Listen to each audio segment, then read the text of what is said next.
Hello, folks. I am Nell Menefee-Libey from 1000 Days, and I am here with Vicki Shabo, who's a senior fellow for paid leave policy and strategy with the Better Life Lab at New America. And we're here to have a quick conversation about paid leave in the context of the pandemic and what families need to keep themselves and their communities healthy right now. So Vicki, if you can talk a little bit about what kinds of leave people have access to right now to keep themselves healthy. Yeah, well, thanks for having me, Nell. I think 1000 Days is such a great organization and is such an important part of the wealth of organizations that are fighting for paid leave and for moms and for parents and workers of all kinds. Um, this pandemic has really laid bare the challenges that families face, and especially that moms face in providing care for their families. This isn't a new issue. Just 20% of the workforce has paid family leave to care for a new child or a seriously ill loved one. Just about 40% has access to longer-term paid medical leave for themselves through an employer-provided paid leave, paid short-term disability policy. And even still today, there's about 20% of workers, more than 20% of workers that don't have access to a single paid sick day. And each of these types of leave is less commonly available to people who are on the front lines of this crisis, the folks who we're calling essential workers, the people that have had to show up every day. And, and we're seeing the ways in which the systems that are around us, whether it's childcare or schools, really serve a key function in terms of the caregiving that families need, whether it's for a child or in the case of adult care. And so the pandemic has really laid bare the fact that whether somebody has access to paid sick time or any type of paid time off or longer term paid family leave is really a function of what often is called a boss lottery, whether you happen to be lucky enough, and I put that in air quotes, lucky enough to work for an employer or a company that values you enough to give you paid time off and to make sure you have paid time off. Obviously, now there are big public health consequences, as well as real practical challenges for a family, whether folks are dealing with COVID in their families or the risk that they've been exposed to somebody or their childcare needs. And that really spans the range of people and jobs.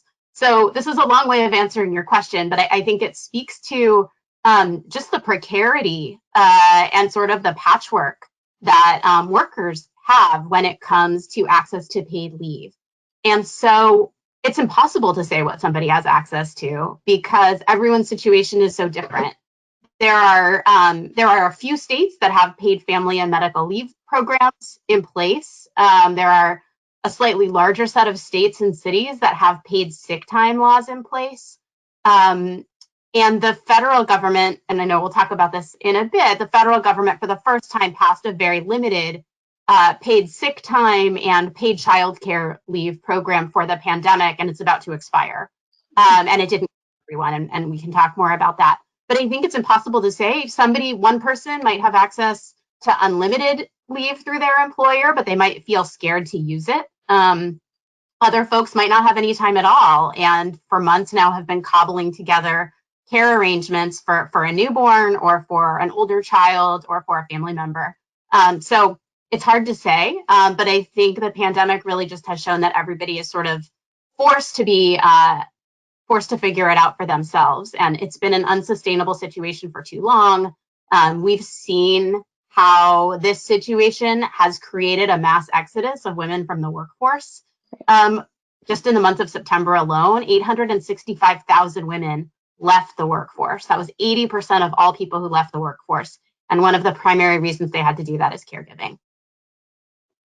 Yeah, exactly. And you mentioned that the federal government did pass some sort of emergency provisions to help out families in this crisis, but they weren't as broad or didn't cover as many folks as we had originally hoped. Can you expand on that a little bit?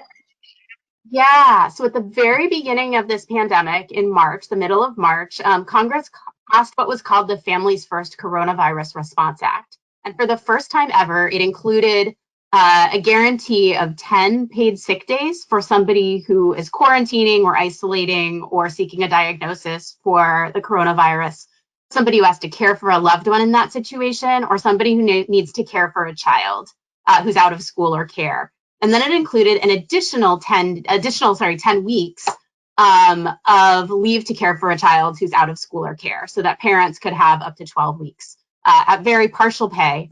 But the problem was that this only applied to workers in businesses with fewer than 500 employees, which excludes about half of the workforce, just a priori. It also provided exceptions for healthcare workers or people who worked in healthcare facilities, and for emergency responders, where employers could just say, sorry, I'm not going to give you this leave. And it included for parents, and so in particular for this audience, the ability for small businesses with fewer than 50 employees, to say, I'm sorry, you can't use the childcare leave because it will hurt this business. And the Department of Labor then narrowed this law even more to write very broad exemptions. The healthcare worker one, for example, actually was struck down by a court, and DOL needed to revise it. It included very limited definitions of when somebody could invoke their right to use this. And again, it doesn't cover workers in larger companies. And so that means that the grocery workers and fast food workers and Walmart and Target and Amazon, all of these folks who have, again, been the ones who have been essential to, everyone who is working from home, like we are, their ability to keep going, it's really created a big problem, and it's created public health risks that have exacerbated this pandemic. It's just one further example of the ways in which we really haven't had a cohesive and effective response to the virus here. Yeah, and the patchwork creates a difficult situation where people don't know what they have access to or what they're entitled to under the law. And so even folks who may technically have leave are not in a position to take it. Yes, and I'm so glad you brought that up, because one of the other big problems was that the Department of Labor did some FAQs for employers and employees, but really didn't do much outreach or education.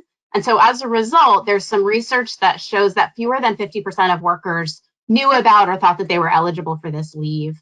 There's some preliminary evidence that the businesses who are able to seek reimbursement from the government for providing this leave didn't actually claim the credits, or haven't claimed credits at the rate that was expected. And so there are questions about, like, are employers not providing this? Are they not applying for the reimbursement? Do workers not know that they're eligible for this leave? And then there are just, the stories of people who have been denied. And this is again a real problem from the caregiving perspective, from a health perspective, and from a family well-being perspective. Yeah, and we know that it's the health of families that really takes the hit for congressional inaction. And clearly this isn't sustainable. Obviously, 1,000 Days has been advocating for comprehensive paid family and medical leave for a long time, as have you, clearly.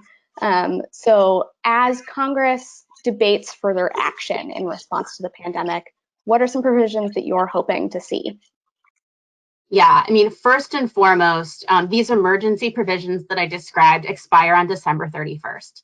Now, that may have been a reasonable goal back in March, when nobody knew how long this would drag on or how ineffective the government's response would be. But it's obviously not.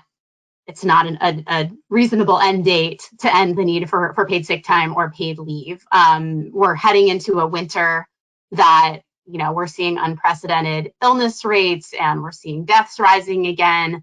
Schools are still on hybrid, or virtual schedules. The childcare industry is really suffering and needs investment very, very quickly. Otherwise, childcare slots are going to permanently disappear. So this is something that needs attention immediately. Of course, Congress has not passed another relief bill, despite efforts to try to do that since May. But what was included in the HEROES Act, which passed the House in May and passed the House again this fall, was a provision to extend and expand this emergency leave. So instead of having the carve-outs that I talked about, the large business carve-out and the different exemptions for categories of workers, The law would apply to all workers in all types of workplaces. It would continue to apply to self-employed people, which I didn't mention before, but is a really important provision. It would apply in a greater variety of circumstances for 12 weeks. So both for those short-term paid sick days that somebody might need just to figure out whether they're sick, or for longer-term family and medical leave, which, as we're seeing, people who do get the virus often have longer lasting effects and may need more time off. It would apply to people who are caring for an adult whose place of care is closed or unsafe, as well as for a child whose place of care is closed or unsafe. It improves on the wage replacement that's offered for the family caregiving, which the original bill made too limited, and maybe part of the reason why people aren't able to use the leave that's provided. But this is the first thing that needs to happen, is expand and extend these emergency provisions at least through the end of 2021. Then what needs to happen is it is way past time for this country to adopt a permanent paid family and medical leave policy and a permanent standard of paid sick days. And, the election outcomes as we're speaking is still sort of up in the air with respect to Congress. However, these are common sense policies. They have overwhelming bipartisan support among the public for years. This pandemic has just shown that we weren't prepared for the health, economic, and caregiving challenges, and creating a national paid family and medical leave program, guaranteed access to paid sick time, building on what states and cities have done, really needs to be a critical priority for the next administration and for Congress when they convene in January. Yeah, and the pandemic has also really revealed that the families that are already in the most precarious situations are the ones who suffer the most from these consequences. Absolutely. Yeah, I actually just did some analysis of 10 years of Bureau of Labor Statistics data, looking at how access to paid family leave has increased from 2010 to 2020.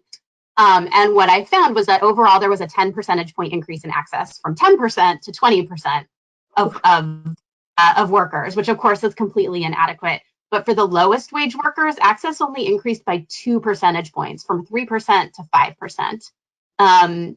For the average worker, it will take until 2100 to have access to paid family leave if we don't do anything based on that rate of change. And for the lowest wage workers, obviously it's going to take much, much, much longer for that. So we can't wait any longer. The inequalities that exist in access to paid leave and paid sick time by race, by job type, and by income level are completely unsustainable, and bad for health, bad for economic security, bad for poverty, bad for self-sufficiency. It's really a lose-lose situation that we're in on this issue, as on so many other priorities that are important for families, for their health and their well-being.